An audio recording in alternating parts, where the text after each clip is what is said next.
আসসালামু আলাইকুম। Hello everyone, কী অবস্থা সবার? অনেক দিন পরে আবার আপনাদের সামনে চলে আসলাম।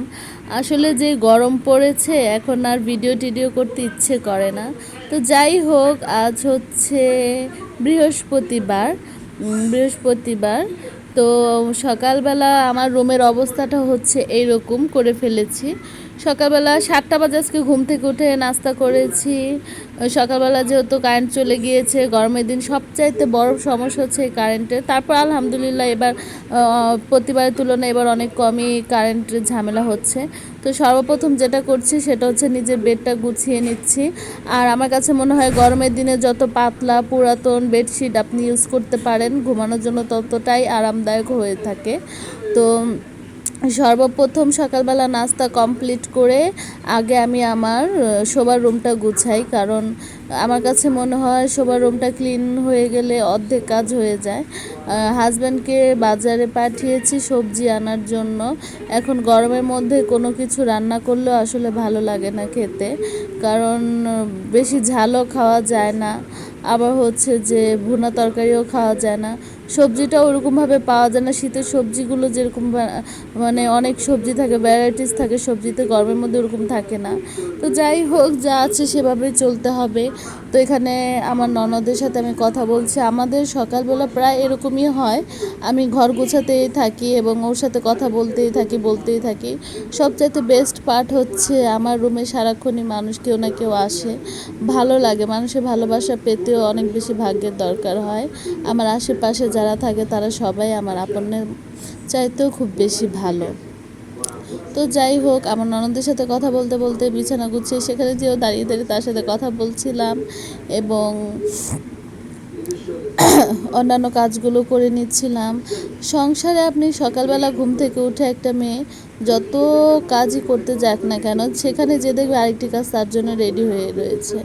যাদের হাউস হেল্পার নেই এবং একা সংসার, তাদের ক্ষেত্রে এটা একটু কঠিন হয়ে যায়, কেন নিজেকে সব কাজই করতে হয়। আর আমি মনে করি না দুইজন মানুষের জন্য হাউস হেল্পারের প্রয়োজন। নিজের সংসারের কাজ নিজে গুছিয়ে করাটা আনন্দটা অন্যরকম। তা আলহামদুলিল্লাহ আমি সব ধরনের কাজই পারি, আমার কোনো কাজে আসলে অসুবিধা হয় না। যেমন অনেকে বলে আমি এটা করতে পারি না সেটা করতে পারি না, বাট আমি সবই পারি আলহামদুলিল্লাহ। আমার মা আমাকে সব কাজই শিখিয়েছে এবং খুব ধৈর্য সহকারে যে কোনো কাজ আমি করতে পারি। তো বিছানা চাদরটা পেতে এখন আমি বালিশের কাভারগুলো সুন্দর করে লাগিয়ে নিচ্ছি। তো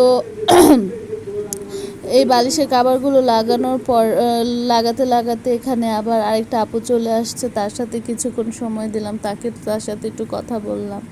তারপর হচ্ছে হাজব্যান্ডও এর মধ্যে চলে আসবে। তো দুজনের সাথে একটু করে কথা টথা বলে এখন হচ্ছে বিছানা গুছিয়ে নিয়ে অন্যান্য কাজ এখন করতে হবে। তো সকালবেলা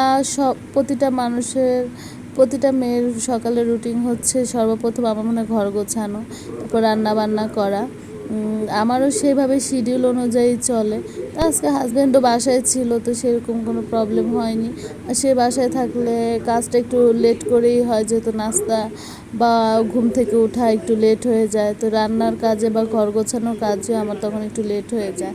তো এখন সবারই যে হাজব্যান্ড চলে আসছে সবজি নিয়ে, তো হাজব্যান্ড সবজির সাথে তরমুজও নিয়ে এসেছিলো। তো এখন আমি সুন্দর করে বিছানাটা ঝট করে গুছিয়ে নিয়ে আগেই দেখিয়েছিলাম আমার ড্রেসিং এরিয়ার কী অবস্থা, তো ড্রেসিং এরিয়াটাও পরিষ্কার করে নিলাম। তো পাশের রুমে এসে দেখলাম এত কাপড় চোপড় থালা বাসন ধুয়ে রেখেছি, থালা বাসনগুলো ফাঁকে আবার ক্লিন করে রেখেছি। তো এখানে টেবিলটা গুছিয়ে নিলাম এবং এখানে থালা বাসনের র্যাকটি গুছিয়ে নিলাম। এগুলো গোছানোর পর এখন কতগুলো জামা কাপড় গতকালকে ধোয়া ছিল সেগুলো ভাঁজ করতে বসে গেলাম। একটার পর একটা কাজ চলেই আসে। অবসর 3টার আগে অবসর হওয়া যায় না। তো যাই হোক, সুন্দর করে এখন কাপড় চোপড় ভাঁজ করে নিচ্ছি। কাপড় চোপড় ভাঁজের পর হচ্ছে আরেকটু অন্যান্য কাজগুলো, সবজিগুলো কিনেছে সেগুলো পরিষ্কার করে আবার রাখতে হবে। তো এখন আমি এই জামা কাপড়গুলো ভাঁজ করার পর যে অন্যান্য কাজগুলো আছে সেগুলো আস্তে আস্তে করে নিব। সাংসারিক কাজ করতে করতে একটা মেয়ে হয়তো বা তার শখ আহ্লাদের কথা ভুলেই যায়। তো সংসার জীবনটা এমনই মানুষের আসলে একবার যে সংসারে মায়া পড়েছে তার হয়তো অন্য কোনো মায়ের কোনো কাজে লাগেনি। তো এখানে আমি কাপড় চোপড়গুলো গুছিয়ে সুন্দর করে রেখে দিলাম এবং পাশাপাশি চিন্তা করলাম ভাত বসিয়ে দিই। তো কালকে একটু ভাত ছিল সেটার সাথে একসাথে ধুয়ে বসিয়ে দিব, কারণ পরে ভাত দিলে আমার কাছে ভালো লাগে না। তো এখানে দেখলাম হাজব্যান্ড আবার আটা নিয়ে আসছে। তো এখন আটাগুলো চেলে সুন্দর করে আগে ডিব্বায় ঢেলে রাখবো। সকালে যদিও ঠিক মতো নাস্তা বানাই না, তবে আটাটা বেশি করে এনে রাখা হয়। মুডের উপর ডিপেন্ড করে কখন কি খেতে ইচ্ছা করে সেভাবে বানিয়ে ফেলি। তো এখানে হাজব্যান্ড দেখলাম শরীর ভালো লাগছিল না। তো এখানে পেঁয়াজ নিয়ে আসলো এবং সবজি নিয়ে আসলো। এখানে অনেক রকমের সবজি ছিল, তো দুজন মানুষের জন্য যথেষ্ট। তো এখানে করলা ছিল, ঝিঙে ছিল, বরবটি সবই ছিল, লেবু এনেছিল, কাঁচামরিচ।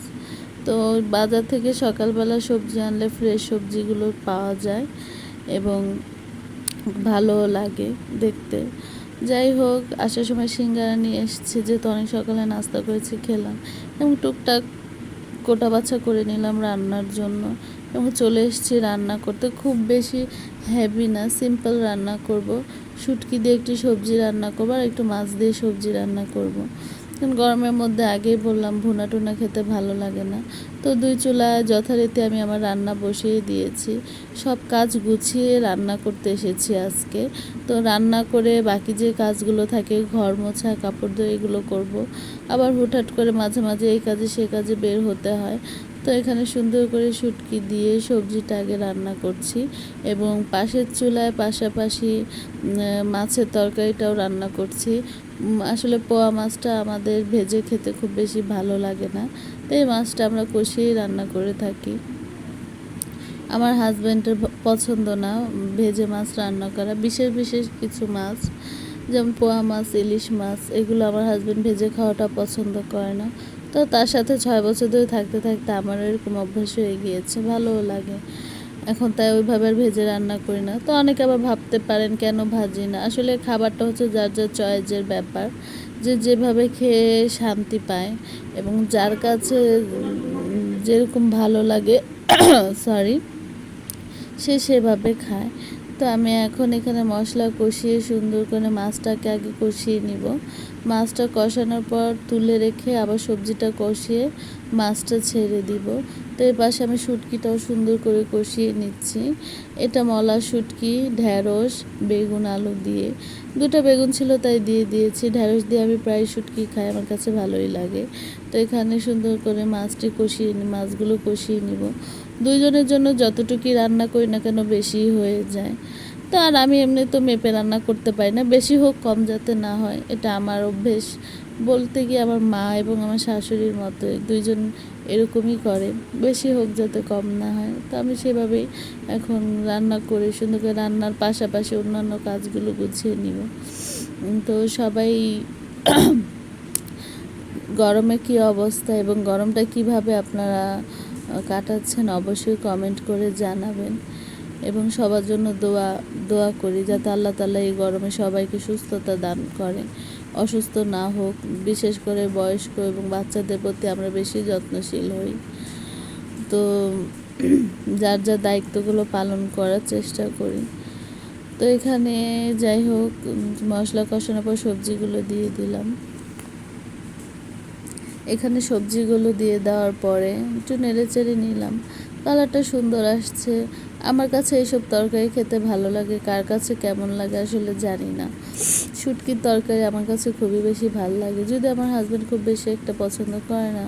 তো এখানে আমি সুন্দর করে মাছগুলো সুন্দর করে কষিয়ে নিলাম এবং 2 চুলায় রান্না করছিলাম, ঝটপট করার চেষ্টা করছিলাম, যেহেতু আজান হয়ে গিয়েছে, হাজব্যান্ড নামাজ পড়তে গিয়েছে, সে খেতে চাইবে।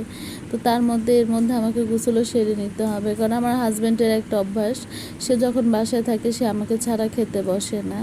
এটা তার এই 6 বছরে এটা তার কখনো পরিবর্তন হয়নি। সকালে নাস্তা হোক বা বিকেলে চা হোক, সে যেদিন বাসায় থাকে সেদিন সে চেষ্টা করে আমাকে নিয়ে বসে খাওয়ার। আর আমি একা একা যেহেতু খেতে পছন্দ করি না, তো তার এই অভ্যাসগুলো কিছু কিছু ছোট ছোট অভ্যাস আসলেই মনমুগ্ধকর। তো অনেক লম্বা একটা ঘুম দেওয়ার পর ঘুম থেকে ওঠার পরে এই যে ছোট্ট মনে ছোট্ট হাত পা নিয়ে দুষ্টামি শুরু করে দিয়েছে। সে ইচ্ছে মতো দুষ্টামি করছে। এখন তো সে এক কালার ড্রেসেই থাকে, যেহেতু খুব বেশি গরম। তো সবাই দোয়া করবেন, ভালো থাকবেন, সুস্থ থাকবেন, এবং সে আমার সাথে খেলা করছিল, তার জন্য সবাই দোয়া করবেন, পাশে থাকবেন। আল্লাহ হাফেজ। সবাই আমার চ্যানেলটিকে সাবস্ক্রাইব করবেন এবং বেল আইকনটি টিপ দিতে ভুলবেন না, এবং নতুন নতুন আপডেট দেখে আমার পাশে থাকবেন। আল্লাহ হাফেজ।